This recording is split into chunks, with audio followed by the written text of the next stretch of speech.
Short ಸರ್ಕ್ಯೂಟ್ನಿಂದ 50 bed ಆಸ್ಪತ್ರೆಯಲ್ಲಿ ಬೆಂಕಿ. ಶನಿವಾರ ಸಂಜೆ ಬಾಗಲಕೋಟೆ ನಗರದ 50 ಬೆಡ್ ಆಸ್ಪತ್ರೆಯಲ್ಲಿ ಶಾರ್ಟ್ ಸರ್ಕ್ಯೂಟ್ನಿಂದ ಬೆಂಕಿ ಹೊತ್ತಿಕೊಂಡ ಘಟನೆ ನಡೆದಿದೆ. ಅಗ್ನಿಶಾಮಕ ದಳ ತಕ್ಷಣ ಕಾರ್ಯಪ್ರವೇಶಿಸಿ ಬೆಂಕಿ ನಂದಿಸಿದ್ದು ಆಕ್ಸಿಜನ್ ಗ್ಯಾಸ್ ಸಿಲಿಂಡರ್ಗಳನ್ನು ಸುರಕ್ಷಿತವಾಗಿ ಹೊರತೆಗೆದಿದ್ದಾರೆ. ಒಟ್ಟು 12 ರೋಗಿಗಳನ್ನು ತಕ್ಷಣ ಜಿಲ್ಲಾಸ್ಪತ್ರೆಗೆ ಸ್ಥಳಾಂತರ ಮಾಡಲಾಗಿದ್ದು ತುರ್ತು ಕ್ರಮದಿಂದ ಯಾವುದೇ ಪ್ರಾಣಾಪಾಯ ಸಂಭವಿಸಿಲ್ಲ. ಘಟನೆಯ ನಂತರ ಡಿಸಿ ಸಂಗಪ್ಪ ಹಾಗೂ ಜಿಲ್ಲಾ ಪಂಚಾಯತ್ ಸಿಇಒ ಶಶಿಧರ್ ಕುರೇರ ಸ್ಥಳಕ್ಕೆ ಭೇಟಿ ನೀಡಿ ಪರಿಶೀಲನೆ ನಡೆಸಿದರು. ಅದೃಷ್ಟವಶಾತ್ ದೊಡ್ಡ ಅನಾಹುತ ತಪ್ಪಿದೆ. ಬ್ಯೂರೋ ರಿಪೋರ್ಟ್, ಬಾದಾಮಿ ಟಿವಿ, ಬಾಗಲಕೋಟೆ.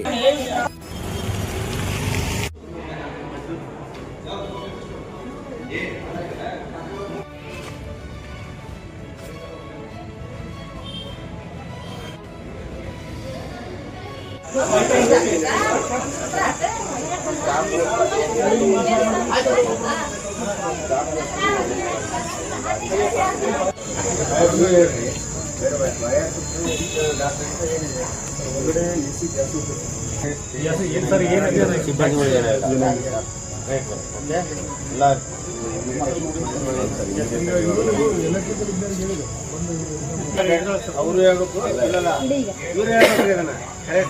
ಈಗ ಕಾಂಪಿಟೇಟ್ ನಾಟ್ ಯಾವ ಒಂದು ಕೇಸಲ್ಲಿ ಏನಾದ್ರು ಇವ್ರದ ಕಾಂಪಿಟೇಟ್ ಕಂಡಿಲ್ಲ ಇಲ್ಲಿ ಎದಕ್ಕೋಸ್ಕರ ಆಯಿತು ಹೆಂಗೆ ನೀವು ಹೇಳ್ಬೇಕಾಗತ್ತ ಕರೆಕ್ಟ್ ಅಲ್ಲ.